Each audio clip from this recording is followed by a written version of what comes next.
Inner Quest explores various pathways through which you can connect with the infinite wisdom of the universe and apply it to personal, professional, and spiritual growth.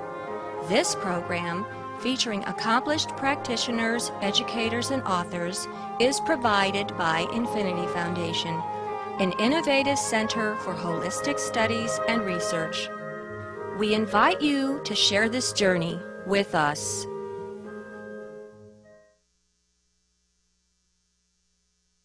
My name is Jay Stone, your host for today, and our guest is Julie Murphy Casserly. Welcome, Julie. Thanks, Jay.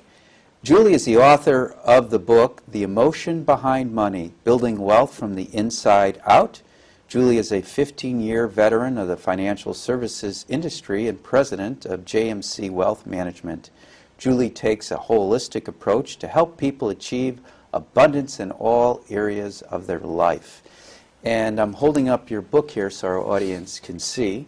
I've looked at your book and I've really enjoyed some of the anecdotes and insights and advice that you have.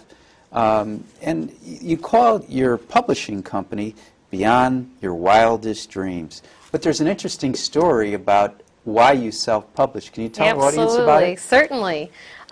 When I first decided to write my book in January of 2007, the publishing firms were all telling me it was going to take 2.5 years to actually get it to print. And I said, no, intuitively, something was telling me that it had to come out sooner. And there was no reason in the world why a financial planner should start a publishing company, but I knew that it needed to come out quicker, and I'm glad that I did, because when I got it out into print in the marketplace, it was August of 2008, and the stock market started crashing in September of 2008. Now, would you say, since the market crashed, that we need to be aware of the emotions behind money more than before Certainly. the crash? Absolutely. Well, one of the things that I find very interesting from a money manager's position is that they are now adding behavioral psychologists onto asset management teams. Why? Because the middle class is now starting to invest more and more with 401ks and outside of that, and so it's not just the seasoned investor that's making investment decisions. It's now everyone, and human nature is that we have emotion behind our money decisions, and so we need to know how those emotions are affecting the behavior of the overall Wall Street. And, well, we'll get into a little bit more, but I noticed when your name goes up on the screen, there's a bunch of letters after Alphabet soup? Yeah. Yeah. Well, can you explain to our audience what Certainly. the alphabet soup is? Absolutely.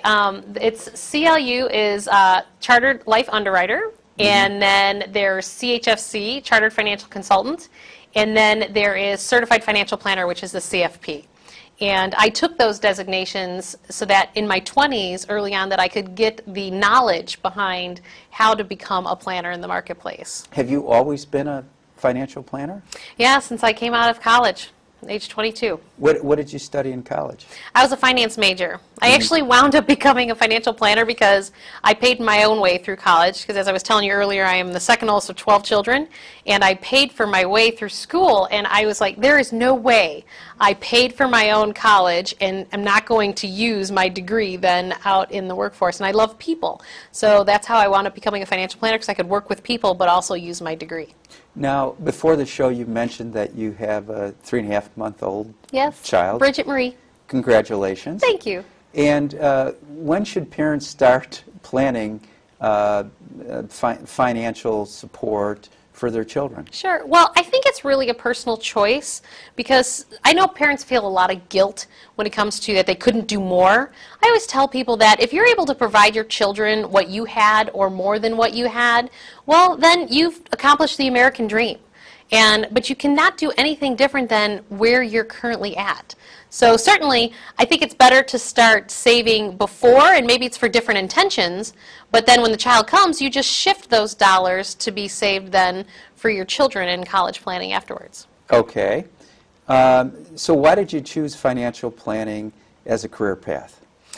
So it was funny. One of my girlfriends when I was in college said to me, Julie, you've got to go on these interviews because they're asking me all these questions and this is you, this is not me. And I was just like, oh, I was a sales support person at 𝑟𝑟 as my internship the year before I graduated. And I knew at that time I wanted to do something that had to do with sales, outside sales.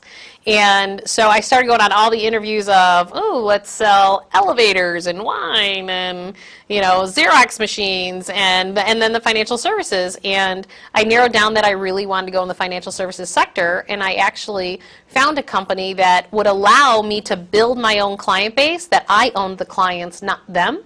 And so it enabled me at age 22 to be an entrepreneur, but also have the backing of a large company that was going to help to launch me in my career. So when you left this company and started your own, well, when did you leave the company and start your own company? Yep, so I incorporated in October of 2000, and that's when I created, at that time it was DC Financial, which is today JMC Wealth Management. And any particular reason why? Oh, it's your initials, Yeah. JMC. You got it. I had a branding person told me that I need to own the greatness of what I do, and I needed to put that in my company name.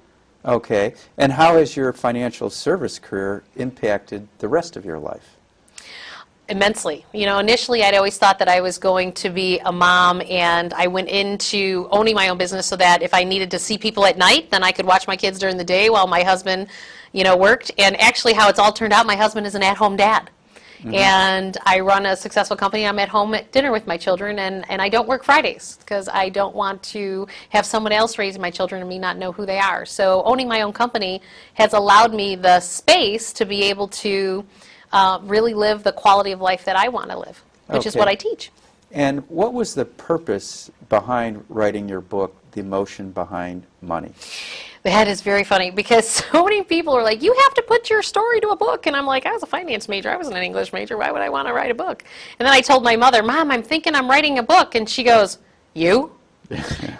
Mom was an English teacher. Yeah. And I was the hell child who she had to stay up all night. You know, and I go, Mom, I have a graduate degree now. I've learned how to write.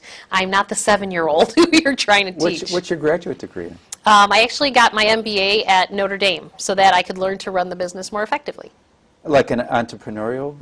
Okay. Yep. I did the executive program that's here in Chicago through Notre Dame. And now your client base, is it more entrepreneurs like yourself? Is it people working for Fortune 100 or 500 companies? My ideal clients, what I find is they're split into two categories. One, they're what I call the income affluent, who are those that are my age, in their 30s and 40s, who don't necessarily have the higher net worth, but what I find, it's more of the psychographics that I work with than the demographics, because they either are entrepreneurial minded, so they may be an executive inside a mid-size or small-size company, or they are the entrepreneur themselves. And then what I found is that I naturally got referred to all their parents over time, so I have those pre-retirees or just retired people who are the other segment of my client base. And so how does the advice differ from someone in their 30s and 40s versus a pre-retiree?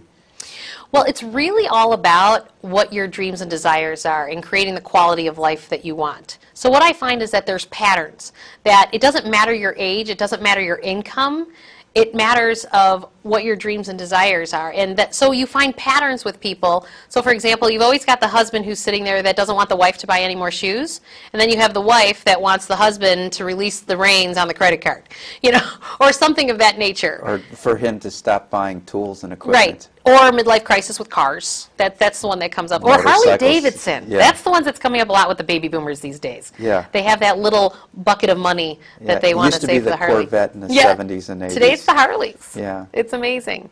So I find that it's really about, I go back to the quality of life. So it doesn't matter how many zeros you have in your income or your assets. We all truly, at the end of the day, if you really peel the onion, we want to be happy. So it's about how do you create a financial plan that's going to create the happiness that you want in life. Okay, and so is that the emotions behind the money? Absolutely. And what other emotions besides happiness is behind money? Well, I find what you have to do is you have to meet yourself where you're at. So if you have a lot of your financial cash flow going to pay for all your past choices, so you have a lot of debt, then I find that people are very sad about their money situation, or frustrated, or they feel like they've been victimized by this last market downturn because they got laid off. Or how about Madoff's scandal? Absolutely. Have you had any clients hurt by the Madoff scandal? I actually got referred to somebody who was, and they are now a client. And it's really, really sad what that man has done, because it's broken the confidence that people have in just the financial services sector, and for good reason. And that's where I always tell people that if you really want to have somebody to operate as your advocate, the consumer is a part of the problem too, because they're not paying people to be their advocate. Most people in the financial services sector get paid by selling product, and that automatically doesn't make an advocacy relationship. So it's kind of like a CPA. If somebody's going to do your taxes, do my taxes and I'll pay you a fee. No different than planning, that if you really want somebody to do planning that's not biased, well, you have to pay them a fee to do that, because money's energy. Now, and that's an important point. We'll get back to that in a little bit. Sure. But is there anything that our audience can do to protect themselves from being taken in, like by someone like Bernie Madoff? Absolutely. So you really want to be careful when you have somebody. You never ever want to write a check to an individual or a firm. You know, for, like, if you're going to take $100,000 and invest it, you shouldn't be writing that check to an individual. I mean, that's part of the problem. Now, there are certain ways that some of these scams can have you make it to the LLC and things of that nature, and you just have to make sure that they're well-established firms that you can track history with. It is amazing to me. But wasn't Bernie Madoff one of the most respected individuals on Wall Street? Right, but you can't tell me that a person's intuition wasn't, well, why are these statements not adding up? Or what's happened is that people are too busy today to take fiscal responsibility and seeing that things are not connecting from one end to the other. And I think that's a lot where the consumer also needs to take a proactive role in saying, okay, I don't like this. I am not seeing from A to Z. And that's even getting worse with electronic statements. Well, and that was my point, is a lot of times people don't understand their statements. Right. And would your clients bring statements to you and you interpret and explain it to them? Absolutely. I've been hired numerous times to do an analysis to see if their financial planner is doing right by them. And what do you usually find? It depends. Sometimes I've found people who are just clearly churning and burning a person's account, and I show them where, and I show them in the prospectus what to look for, and this is how it's happening. But to me, if the financial products that you've bought are accomplishing the goal that you want for your life, then it's okay that you bought those products. But it's not okay if it's not accomplishing what it is that you desire to have in your life. Mm-hmm. Now, previously you said money is energy. Mm-hmm. Can you elaborate on that? Absolutely. So I always say money comes from the word currency, and currency comes from the word current. And what does a current do? It flows. Mm-hmm. And so I always tell people, look at how your money flows. Is it a positive flow? Is it a negative flow? Is it something that excites you, or does it depress you? Is it something that pulls the wind out of your sails, or you're like, ooh, here we go? And obviously today we have many more people who are deflated from their cash flow, and that's where the first step I always do with people is I say, take the word budget out of your vocabulary, because a budget tells us that we have to put a lid on your life and you can't have things. Well, most of us here in America don't want to be told we can't have things. We have a certain sense of entitlement. And with that, that's why I say look at your flow. Then you don't feel like you're depriving yourself. Mm-hmm. Think of it like if you love Oreo cookies and you go to diet. I'm the wrong person to say that. No? Well, let's just suppose that if you loved Oreo cookies and then you said, okay, I'm not going to have them at all, and I'm not going to eat them, and then in about 6 weeks you're going to binge and you're going to eat half the bag of cookies. Mm-hmm. Okay? Well, your money works the exact same way, where people keep repeating the patterns of their past and keep repeating the stuff that's creating hardship in their life.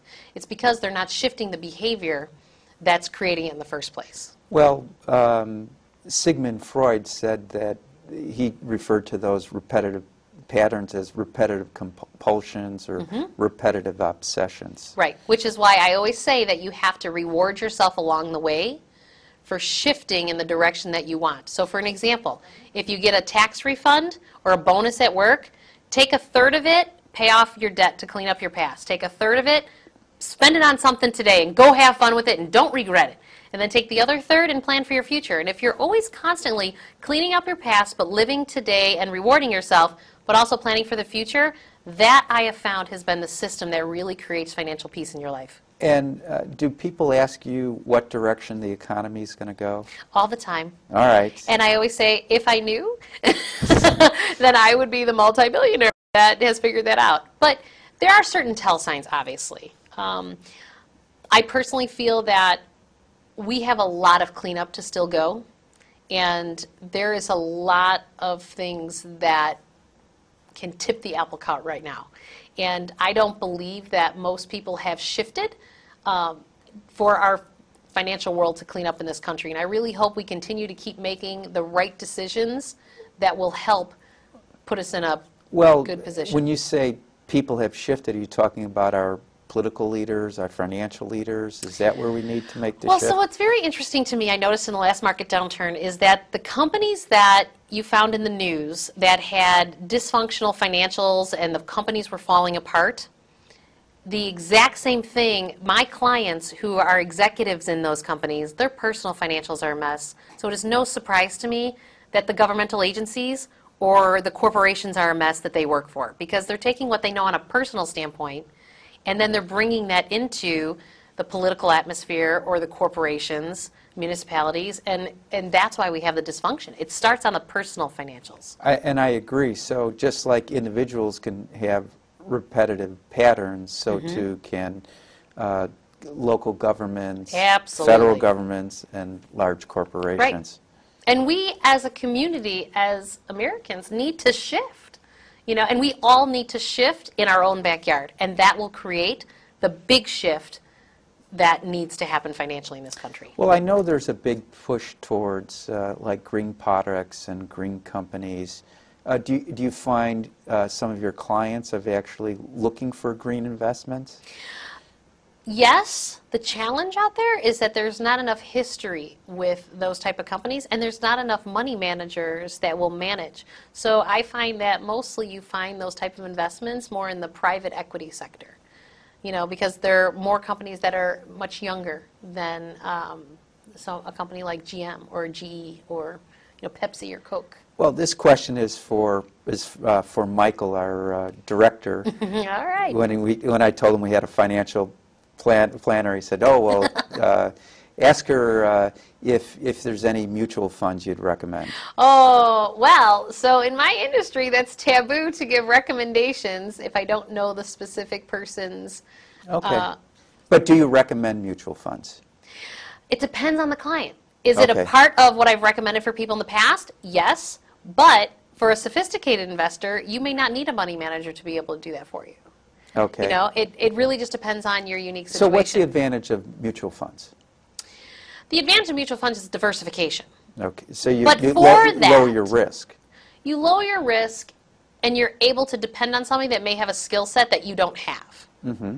So if you don't want to manage and read all the prospectuses and do all that yourself, well, mutual funds are a way for the average person to be able to do that. But understand that there's a cost for that. A lot of people talk about the fees on mutual funds, and I always say, well, do you expect them to work for free? You can't. Now, certainly they have to be competitive, and certainly, you don't want somebody to rob somebody from a fee perspective, but you also have to, you pay for what you get. Now, it's often recommended people meditate like 20 minutes a day, exercise 40 minutes, 3-4 times a week. You know what question I'm going to ask is, how much time should people invest in their personal finance each day? Do I think that it's a specific time? I really think it's about what you desire.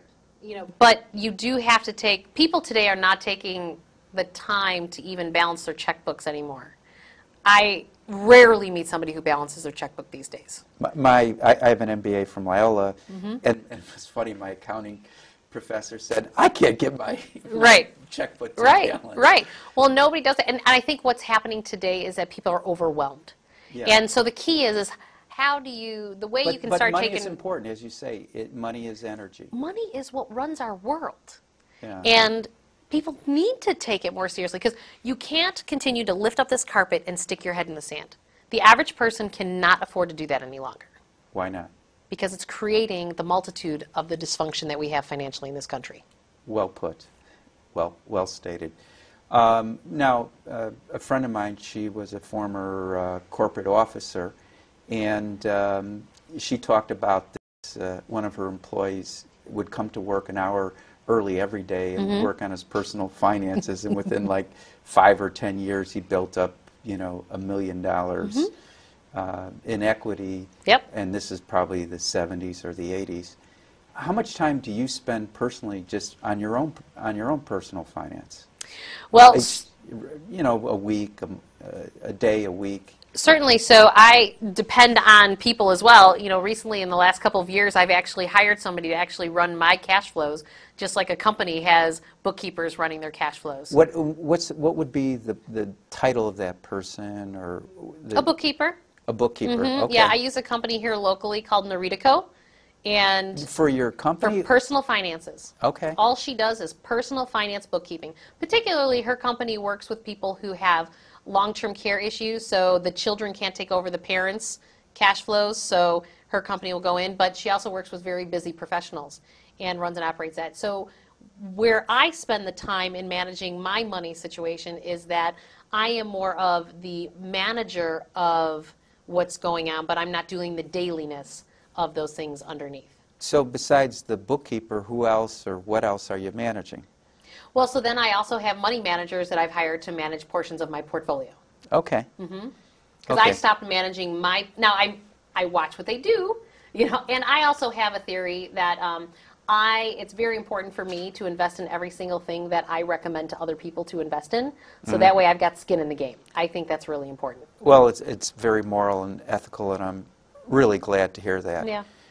Now, what about spouses? You know, like sometimes, like the man will just take care of the finances, and or the husband and the wife doesn't, or vice versa. Sure. What do you recommend for couples who have, you know, basically one pot they're drawing from? Well, and certainly, again, it goes back to a system that works for you. I have some clients that what they do is they each have their own separate checking accounts, but they have a joint one that they run all the, you know, household expenses out of. But older couples tend to only have one. Younger couples tend to have two, and then an operating account. That's what I find. And I just think you have to participate in it and enough to know, even if I encourage spouses, if I have one spouse that really is financially involved, they come to the quarterly meetings, but then the spouse then only comes like once a year. Wait, what quarterly meetings? Quarterly meetings that I have with clients. Oh, okay. Okay. Right. So I make sure that I at least see the other spouse once a year, because it's important for that spouse to at least know the advisors. I've seen a lot of women after a divorce don't know what to do financially because they've just left it up to their husbands. Or they don't know where the assets are. Or their husbands die, and it's like, you need to know at least who to call. Yeah. So many women, again, lift up the carpet, stick their head in the sand, and don't even know, like, what's the brokerage account? And then all of a sudden, they wind up divorced one day. And I had one woman whose husband moved everything to Venezuela accounts because that's where he was from, and she didn't have anything here, and so got nothing. And he makes over $500,000 a year. Wow. That's really sad. And it's because she chose to not be in any of those meetings. She chose to not be present. And had she gone to those meetings, what would you have told her? She would at least have known where the numbers were, or at least ask questions that would pique her interest, the questions that she's now asking after the fact. You know, you need to be a participant to a certain degree. Not necessarily an active participant daily, you know, but at least, you know, once a year, get in on the tax filing conversation, or even if it bores the heck out of you. I have my husband stop. My husband hates doing that stuff, and I'm like, but you need to know where things are at. You know, we have a few properties, you know, I have a business, you need to know how it's all flowing. Is your husband in the financial service industry? No, he's an at-home dad. Oh, that's right. Yeah, he's raising our children. Okay. Thank God. Yeah. And, you know, you mentioned the quarterly meetings. How long do your quarterly meetings last? I think it's more interesting to not come from how long do they last, but what I find that when you're talking about the emotion behind money, that very little of that time is dealt with the numbers, and more is about what their personal strategy is, and are the financials that they have in place supporting that personal strategy. So you spend 15 or 20 minutes on the actual numbers, And the rest is all about strategic planning of going, okay, now this product is supporting this that you want to do in your life, and this product is supporting this, and this is doing that. When you say this product, can you give some examples of those products? So I'll ask people, life insurance is a great example. I'll ask people, why did you buy this life insurance? I don't know, this guy just sold it to me. I go, well, if you don't know the purpose that it serves for you, how do you know that you have the right thing of what you want it to do for you? And or people's purposes change. Correct. They might bought the life insurance when they 20 were years ago. Right. Yeah. And so that's a great example because many people today have life insurance policies they bought when they were young, and there's hybrid contracts today that are out there that combine life insurance and long-term care, so you can have the same dollars that cover two things. Mm-hmm. And so you don't have to go and buy another policy when you're in your mid-60s or mid-50s down the road. And that's really important, I think, for people to start ask, does this, fill my needs today? Mm-hmm. And it's okay to change. A lot of people won't change their stuff because, well, I was told I should never change this. But it doesn't serve you today, and you're spending a lot of money doing it. Is it worth it to you? And it's about making these subconscious things that are financially going on, bring them to the conscious level, and make conscious choices. What age are you going to start teaching your children about I already am. My son will be 2 on June 30th, and he's already learning when we go into Target. He goes straight over for the toys. And so it starts right from the get-go. What can you teach a 2-year-old? Well, it's about that. Well, this is not what we came to the store for today. Here's the stuff on the list that we came to the store for. And I've already got in my mind, I said to my husband, I said, when he's old enough to actually know what money is and say, okay, well, here's your budget, here's your number that you have, and you work within that number of if you want something from here, but you have to choose that that's your priority as opposed to something else. As opposed to today, what's happening to a lot of children is that I think the parents are working so much that they make up for that lack of presence physically in their lives, that they're making up for by throwing money and iPods and everything else at their kids. I think there's a subconscious guilt going on. Or just keep them busy. Right, yeah. Right. And it's creating a beast of a sense of entitlement.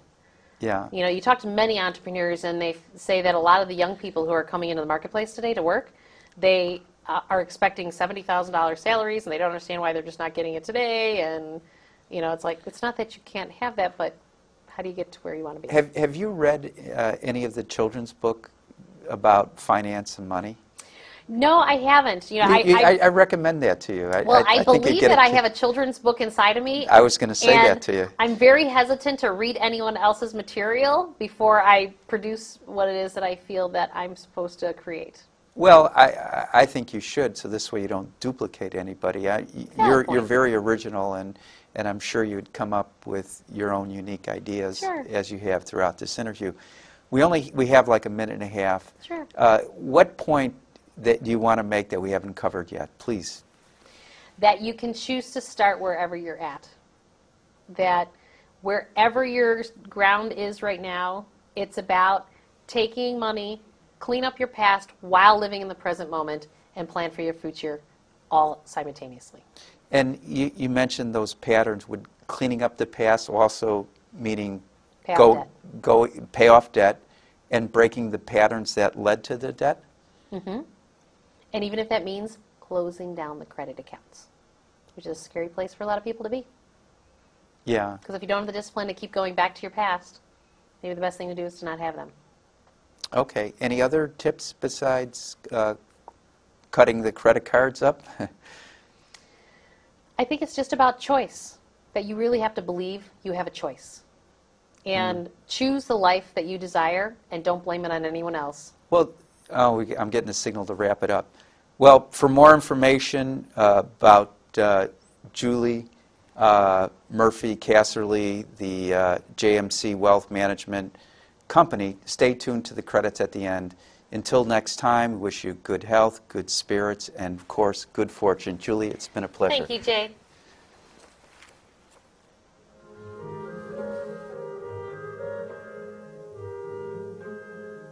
For more information about this show, our guests, Infinity Foundation, or any of our other programs, please visit our website, infinityfoundation.org, or call us at 847-831-8828.